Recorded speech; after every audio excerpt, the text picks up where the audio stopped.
Welcome back to Hashtag That. I'm Brittany Braun-Lieben. And I'm Brianna Trachtberg. From Sundance to the Oscars, we're back with the latest entertainment news updates. All that and more from Hamden to Hollywood, we are your source for Quinnipiac's entertainment news.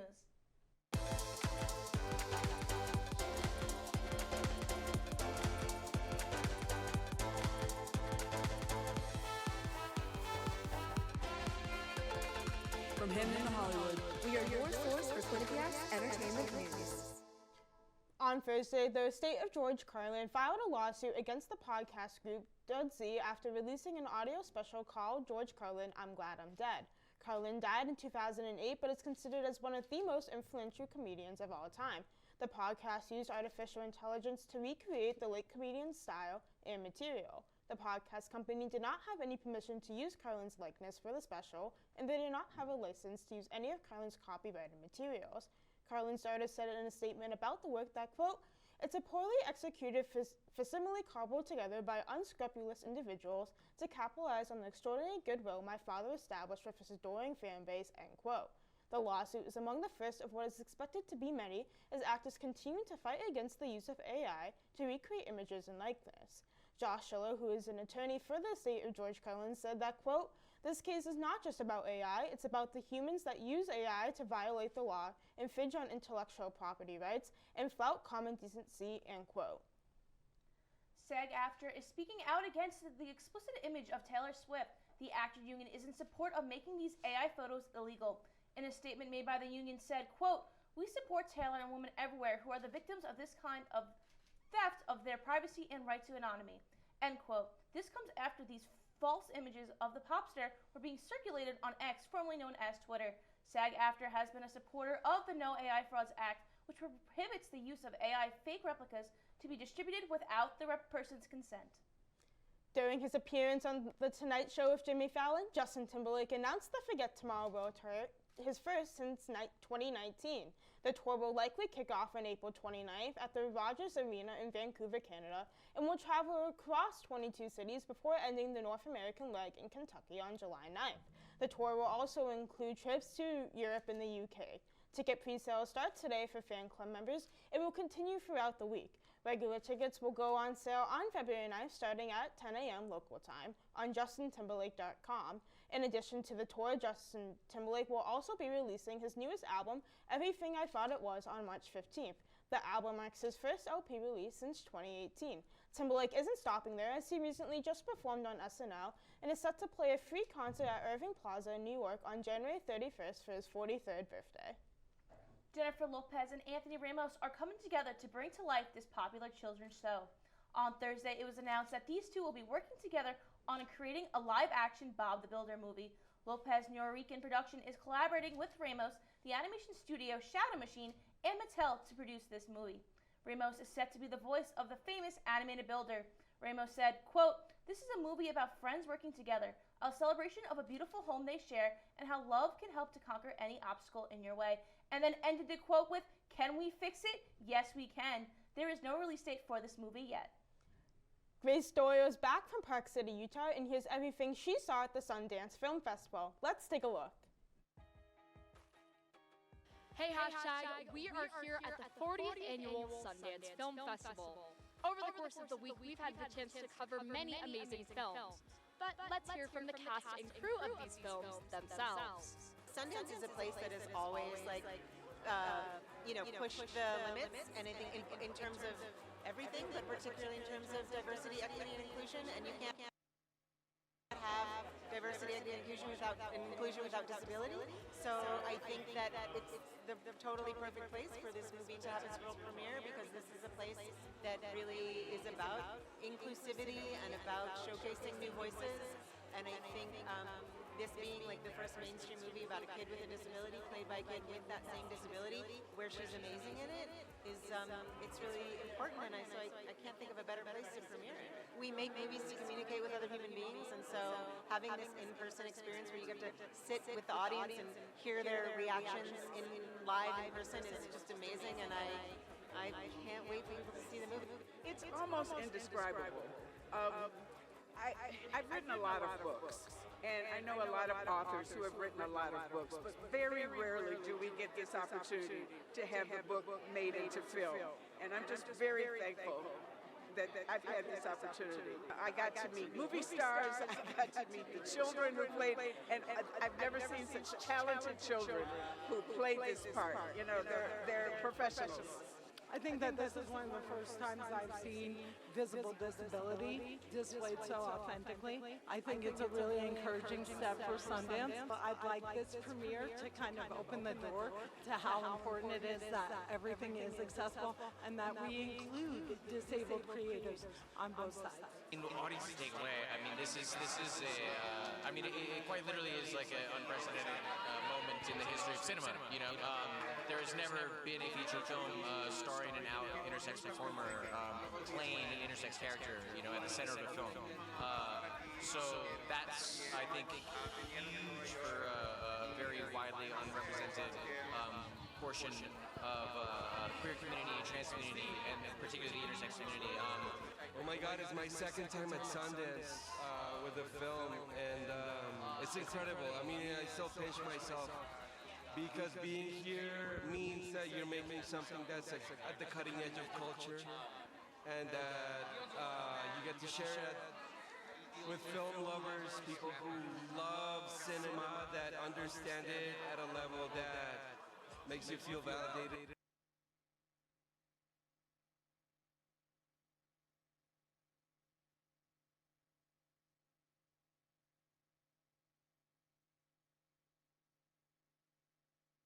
Especially with a film that I believe in so deeply.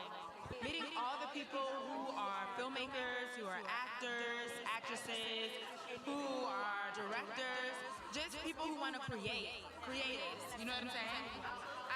I'm having such a ball. And I think that was what was so beautiful about it. For me, what was so touching about it is that it was like that same feeling you get when you're watching like Animal Planet. Exactly. And you really connect with the characters you're following, you know? Yeah, I would compare it to like having a dog and looking into the dog's eyes and you realize, oh, I have kind of more of a relationship than I expected to have with this other creature. And that's what these characters are. They're kind of like, you get more and more engaged with them the way you get engaged with regular persons. You can hear our thoughts about these films at Q30TV.com. Don't go away, hashtag that. We'll be right back after this commercial break. What do you think you're doing, Kevin? Was just going to drive home. There are several warning signs present that you shouldn't be driving. Like hearing voices? Like your text-to-emoji ratio? Oh man, the selfies. Selfie, nailed it. We all have warning signs that let us know that we're probably not okay to drive. Mine is pretending to be your subconscious. Craig, come on man, let's put it right home.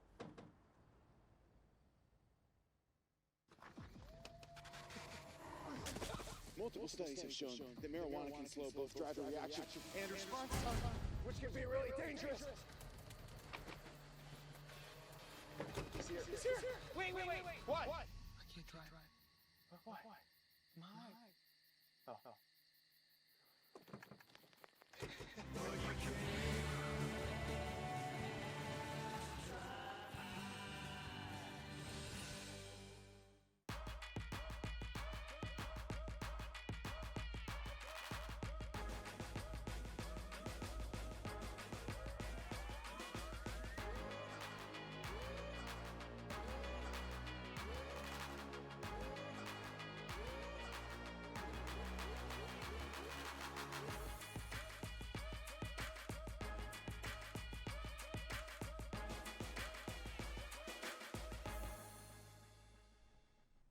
Nominations for the Oscars were just released, and here with their predictions are Ella Madden and Taylor DeLissy.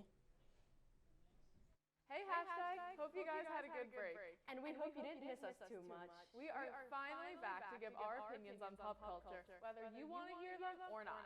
Today, we are breaking down the 96th Academy Awards nominations, which dropped last Tuesday. And as you can all imagine, social media was set absolutely ablaze with some crazy nominations, some welcome surprises, and some true head-scratchers. Let's get into it. All right, first things first. Barbie. Too many nominations are not enough.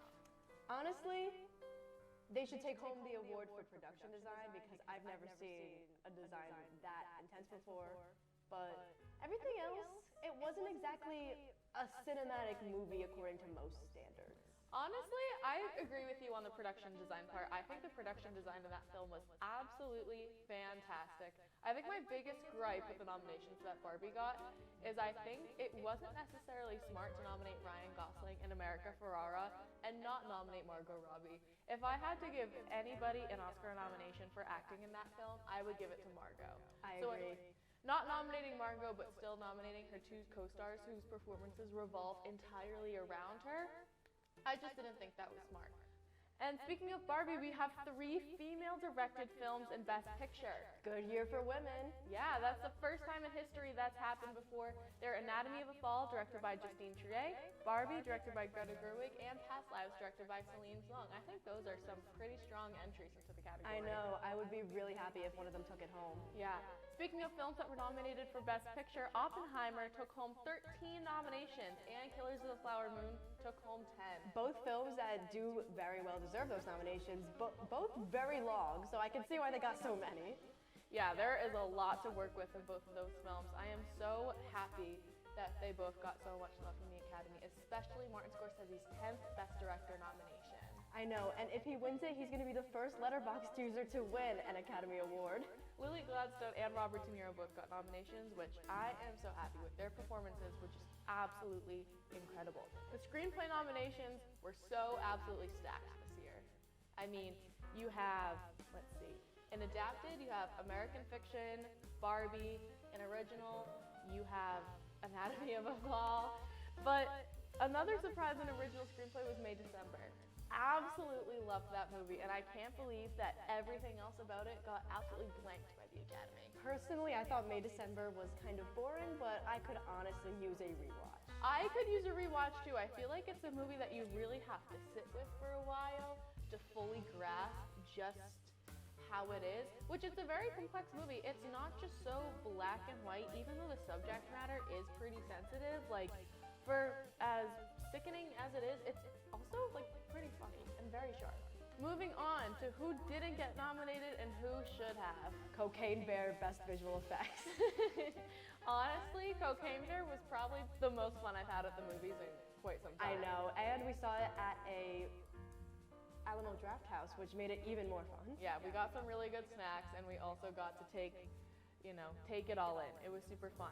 One film, you know what I'm about to say. I know what you're about to say, One and film I'm convinced you're being paid to promote it. I'm not being paid to promote this movie. I swear, I have journalistic integrity. However, The Iron Claw was the best movie of 2023, and I will die on this hill. The Iron Claw, the fact that it got nothing, the fact that it didn't even get an awards campaign from A24, when you have an incredible story with a heartbreaking ending. It's everything the Academy loves. It's guys being dudes.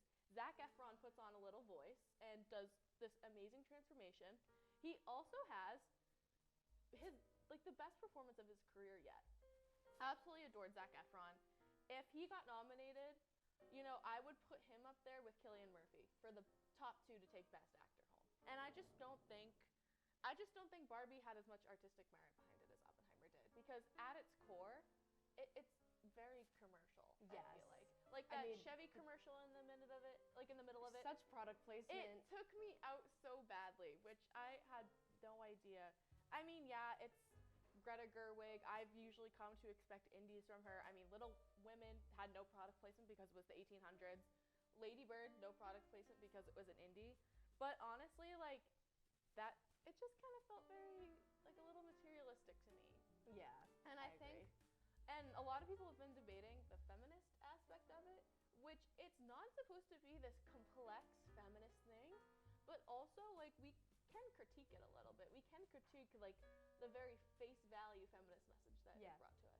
Hopefully, this is the last of the endless social media discourse that's plagued award season. It surely won't be, but honestly, we should just be thrilled. There's just too many incredible films to choose from this year. It's such a huge change from the COVID years, and as Hollywood has started funding original, thoughtful concepts, rather than comic book billionaire Man 5. We'll be back with award season coverage later on this spring. Back to you guys at the desk.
But that's not the only thing fans have been talking about. With Milo's new bride's last name being Mariano, many of his fans from the Gilmore Girls days quickly made the connection to his very own character, crowd favorite Jess Mariano. He chalks it up to coincidence, but a funny one for sure. He'll be starring alongside Chris and Liam Hemsworth on their new movie, Land of Bad, coming to theaters February 16th. That's it for this week's Late Night Highlights. We'll be right back after this commercial break.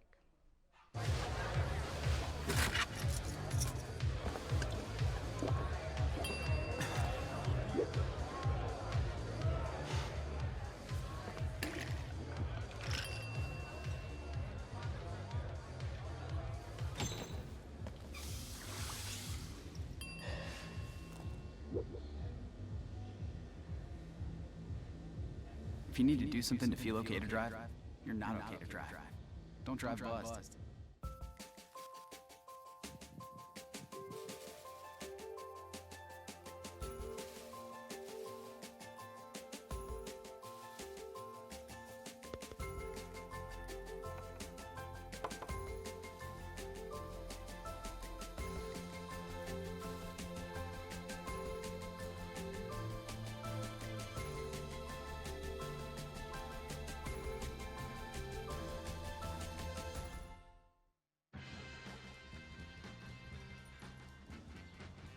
When we adopt a shelter pet, we discover they're a unique mix of all kinds of things. Come on, Jules, spot on this last one. There it is.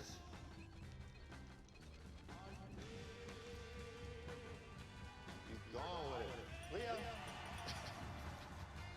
They're a little bit of a lot of things, but they're all pure love. We're back with this week's Hollywood News Update, and here to fill us in on all the latest West Coast entertainment news is Michael Katzflin. Thanks, guys. We're going straight to the Golden State for our first story.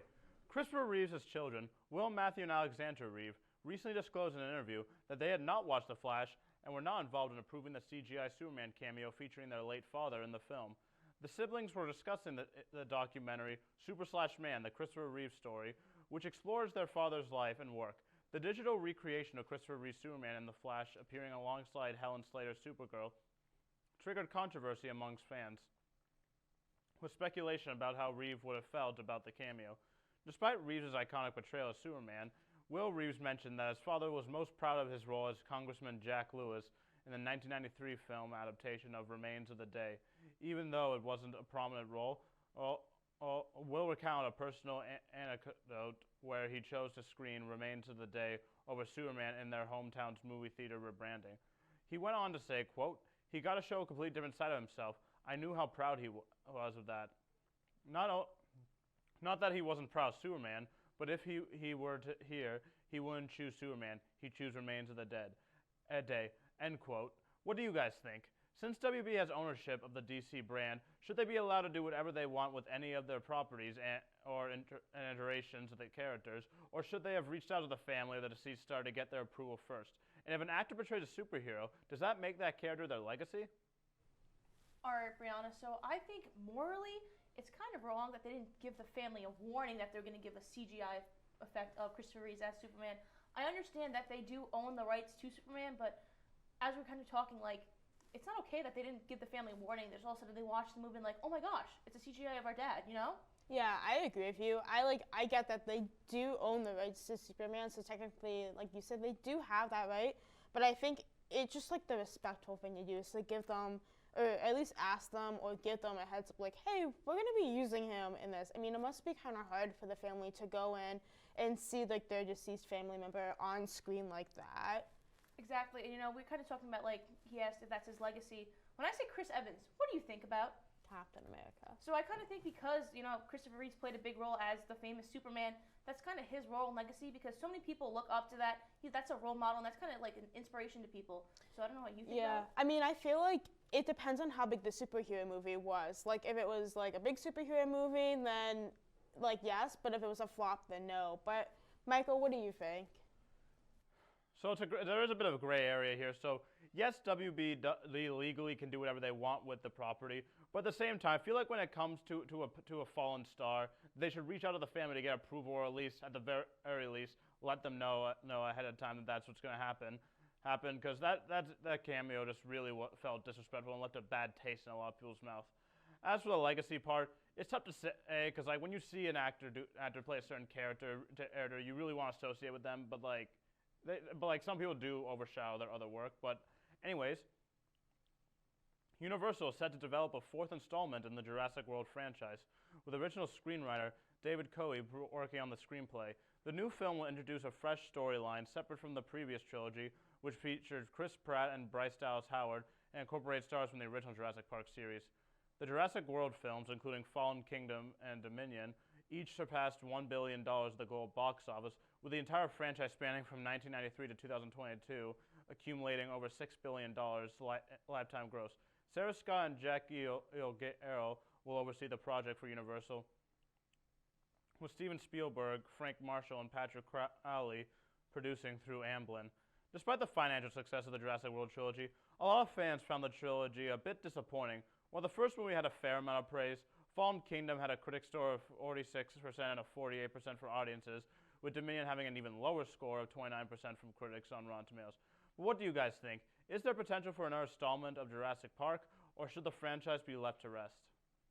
Alright, so I'm going to get some hate on this one. I think that the franchise just needs to be put to rest. Like, look, I get that the Jurassic Park movies are loved, but honestly, I think the idea is overdone. Do you know how many, Jurassic Park movies there are? I'm going to be honest. There's 7 of them. I mean, how many dinosaur movies can you really make until, there's no more story left to share? Look, Brianna, I personally love dinosaurs, but I haven't seen the last 2 Jurassic Park movies. I think the first one's amazing. A lot of people love it, and, Jurassic Park World and Universal's at the park, it's awesome, but I just don't think they need to make another movie. Michael, what do you think? Yeah, no. I mean, look, they did make a lot of money, but numbers don't always tell the full story, because a lot of people did find the trilogy underwhelming. And me personally, I think the original Jurassic Park is a really good standalone movie, and I don't really care for anything that came out of that after that. So I think it's best for the franchise to just be left to rest. But that's all the time we have left for Hollywood News Update. We'll be right back after this commercial break. I know what you're thinking. I need a job. I need a new career. Well, I've been there. I've been there. I've been there. I wasn't happy with what I was doing. After high school, I didn't have a plan. I just wanted to start working. I got laid off twice, but you gotta keep going. You just need the right skills. Find an apprenticeship. I found a 2-year IT program. I found a medical course online. I'm now a consultant in the tech space. You have more options than you think. You can do this. You will find something. You will find something new.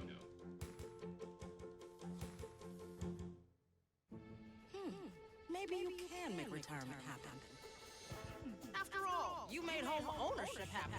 Homeschooling yourself on loans, beefing up your credit score. So I'm pre-approved. You were like, yes! Sorry. Color coding listings, ticking boxes, and flushing every toilet in a 20-mile radius. Home sweet home. UA's House Hunt. Now get the tips you need to get on track at aceyourretirement.org. Honey, what I think you need is a socket wrench. I played JV basketball. I'm sorry. I don't think it looks right. This is good, and it's all good, baby. Is it really all good?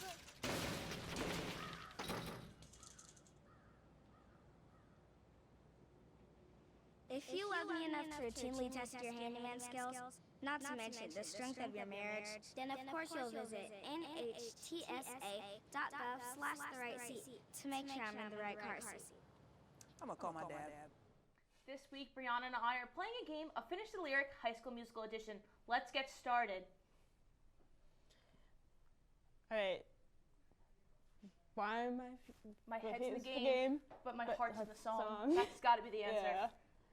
Is that the answer? Yep. Yeah, my head's in the game. We got this. All right, there we go. All right, and let's see. What's the next one? I want fabulous, but that is my simple request. All things fabulous, bigger and better than best. There we go. We're 2 for 2 so far. I know, look at us go. All right, let's see. It's your favorites. You know the world can see us, but stronger than oceans. It's something with oceans that you don't know the exact. Do you know the exact wording? Oh my god. If I heard it, I would know it. Oh my god. In a way that's different than who we are. Yeah. I was thinking the wrong verse. It's okay. Yeah. Close enough. It's alright. Alright. I want to make it right. That is the way. Tomorrow is the day. Today is the day. That one is one of the best songs. So of course we know that one. All right. What's your final answer? What do you think it is? Well, I already forgot the lyric, to be honest. What is yours?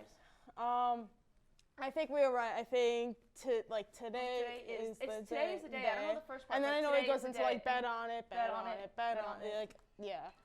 To turn my life around. Today's the day. We were close enough. I mean, we made it. It's like 50% there. All right. This is my favorite song. It's What About Us? What about everything we've been through? But what about trust? You know, I never meant to hurt you. What about me? Yeah. The best scene in the movie. Yeah. There we go. Yep. There it is. All right. Let's see. All right. Last one. Let's see if we can get this. All right. Don't you see that bigger is better and better is bigger and everything is something. No. I want it all. I'm gonna be honest. I don't know. High School Musical 3 is not my favorite. So I don't know what's in between, but I know like that lyric and then the chorus. I have no idea. Blanking out on what's in there. All right. Let's see. A little bit is never enough. No. That makes sense. All right, I think we both agree that High School Musical 2 is the best one. We actually watched it this weekend together. We were singing. I was singing along to every single song. We were singing along, reenacting the dances. My favorite, what time is it? Opening scene sets the mood. That was like the pinnacle of what summer was for me as a kid. Like as soon as I saw that, I knew, all right, it's time for summer. Get to relax. No more school. How could you not say the best part of the movie is when Troy and Gabrielle are on that bridge and they're fighting for the love, and then she walks away. It's a great part of the movie. You know what's the funniest part of that scene is that she can't drive yet, so she walks away, and her mom has to pick her up in the minivan. Exactly, but it doesn't make sense because they're like going to college. They're junior year, going to senior year, and her mom still has to pick her up from work. And everyone else in this movie drives. So like, Gabriella needs to pick up some take some driving courses, get her driver's license, like figure something out here. But I mean, fantastic movie. It's a great series. I think everyone in my family loves it too. You know, usually my parents don't agree, but everyone thinks that's the best, one of the best Disney movie series. But that is all we have this week on #that. Make sure to follow us on our social media accounts to stay up to date. I'm Brianna Trachtenberg. And I'm Brittany Brown-Lieben. From the producers, talent, and everyone working hard behind the scenes, thank you for watching #that, and we will see you again next week.